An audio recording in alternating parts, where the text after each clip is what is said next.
गीता के अंदर अध्याय नंबर 3 गीता के अंदर अध्याय नंबर 3 श्लोक नंबर 28।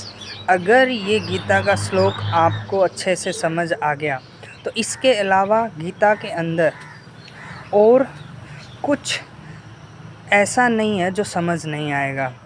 मतलब ये श्लोक सबसे ज़्यादा इम्पोर्टेंट है। अगर ये इसको गहरे से आपने समझ लिया, इस श्लोक को अगर गहरे से आपने समझ लिया तो आपको सारी चीज़ें समझ आ जाएगी, बेसिक सारी चीज़ें आपको समझ आ जाएगी। कौन सा श्लोक है? अध्याय नंबर 3 का 28वां श्लोक है। ठीक है, तो क्या बोलते हैं श्लोक में? तत्त्ववितु महाबाहो गुण कर्म विभाग्यो गुणा गुणेषु वर्तन्त इति मत्वा न सजते। क्या मतलब है इसका? हे महाबाहो, जो तत्वज्ञानी होते हैं, जो जानते हैं, वो कहते हैं कि सत रज तम इन्हीं गुणों से उत्पन्न इंद्रियां इन्हीं गुणों से उत्पन्न रूप रस आदि में बरत रही हैं।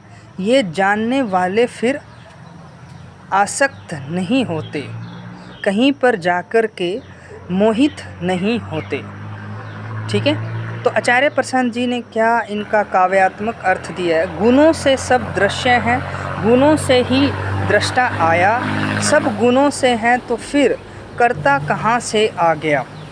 अब ये क्या है? इसका मतलब क्या है? इसका मतलब ये है कि प्रकृति में हम देखें तो सब गुण हैं प्रकृति के, यहाँ कुछ नहीं है। सारा का सारा क्या है?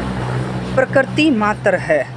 जो भी इंसान कर रहा है, जैसे घर बना रहा है, वो भी एक जानवर भी करता है, तो सब प्रकृति मात्र है।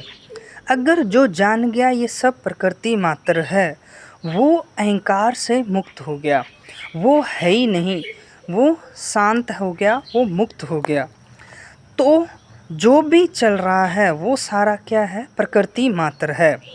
अब आप देखो, कुत्ते भी लड़ाई करते हैं, वो बोलते हैं ये मेरा एरिया है, वो मेरा एरिया है, ऐसा लड़ाई करते हैं। ये भी प्रकृति की लहर है। इंसान भी लड़ाई करता है, ये मेरी जगह है, वो मेरी जगह है। तो यहाँ मेरा आ गया ना, तो ये जो मेरा है यही अहंकार है, यही अहंकार है। अहंकार किसका पार्ट है? नेचर का पार्ट है, शरीर का पार्ट है। अगर ये हमने जान लिया कि जो प्रकृति में हो रहा है वो सारा का सारा प्रकृति मात्र है, प्राकृतिक गुण हैं, तो हम मुक्त हो जाएंगे। ठीक है, यही शांति है। अब देखो, प्रकृति में बहुत सारी ऐसी चीज़ें होती हैं जो इंसान लगभग वही करता है। अब आप कहोगे कि अहंकार कैसे पैदा होता है? अहंकार प्रकृति के साथ ही पैदा होता है। वो प्रकृति का मात्र एक वृत्ति मान लो। ठीक है, एक वृत्ति है। अगर हमने नहीं समझा कि सारा प्रकृति है, सब कुछ चल रहा है वो प्रकृति मात्र है, तो ये अहंकार जो है बढ़ता जाता है। जो अपने आप को मानता है कि मैंने किया, यही अहंकार है। परंतु इस दुनिया में, इस प्रकृति में सब कुछ कौन कर रहा है? प्रकृति के गुण ही कर रहे हैं, प्रकृति मात्र ही है, प्रकृति ही सब कुछ कर रही है, स्वयंवश सब कुछ चल रहा है। अब आप कहोगे कि इंसान लड़ाई करता है, क्या ये प्राकृतिक? हाँ, प्राकृतिक है, क्योंकि उसमें वृत्तियाँ बैठी है प्राकृतिक, तो भी प्राकृतिक है। जानवर भी लड़ाई करते हैं, वो भी प्राकृतिक है। मतलब जो इंसान की घटना है वो जानवर से मिलती हो, वो सारा प्राकृतिक गुण है। और जो ये जान लेता है वो मुक्त हो जाता है, वो अब बचेगा ही नहीं। कौन नहीं बचेगा? अहंकार नहीं बचेगा। शरीर जब तक है तब तक अहंकार रहता है, हमें लगातार पढ़ना पड़ता है। तो प्रकृति में सब कुछ क्या है? प्राकृतिक गुण हैं, प्राकृतिक गुण हैं। ठीक है, अब देखो, जैसे अब बोलते हैं कि कर्ता कहाँ गया? कर्ता कैसे होता है? कर्ता अहंकार ही तो होता है। अब देखो, प्रकृति में अहंकार खुद अपने आप को ये मानता है कि काम मैंने किया, बल्कि उसने नहीं किया, क्योंकि वो तो है ही नहीं।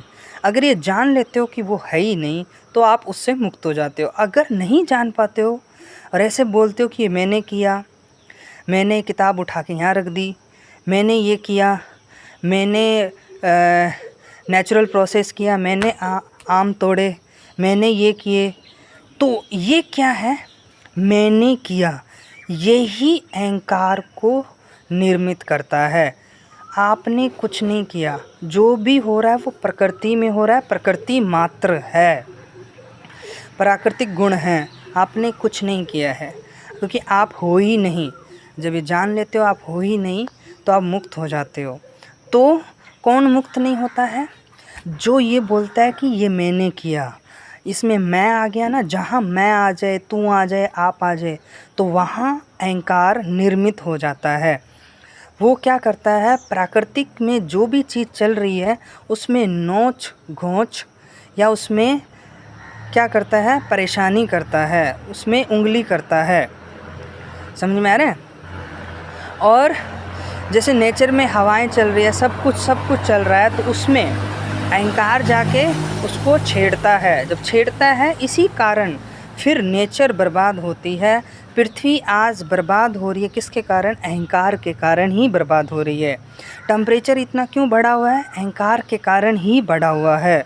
तो इसको हटाने का एक ही कारण है, हर घर में हमें आध्यात्मिक नॉलेज और बाहरी नॉलेज पहुंचाना होगा। सबको ये नॉलेज लेना होगा और ये बहुत डीपली लेना होगा। सबको पढ़ना पड़ेगा, तब पृथ्वी बच सकती है। अहंकार को तोड़ना ही, आत्मज्ञान लेना ही पृथ्वी को बचाना है। पृथ्वी को बचाना ही मेन लक्ष्य है। अभी मेन लक्ष्य है पृथ्वी को बचाओ, क्योंकि बहुत टेम्परेचर बढ़ रहा है।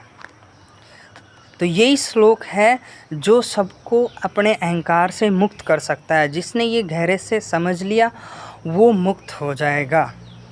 ठीक है।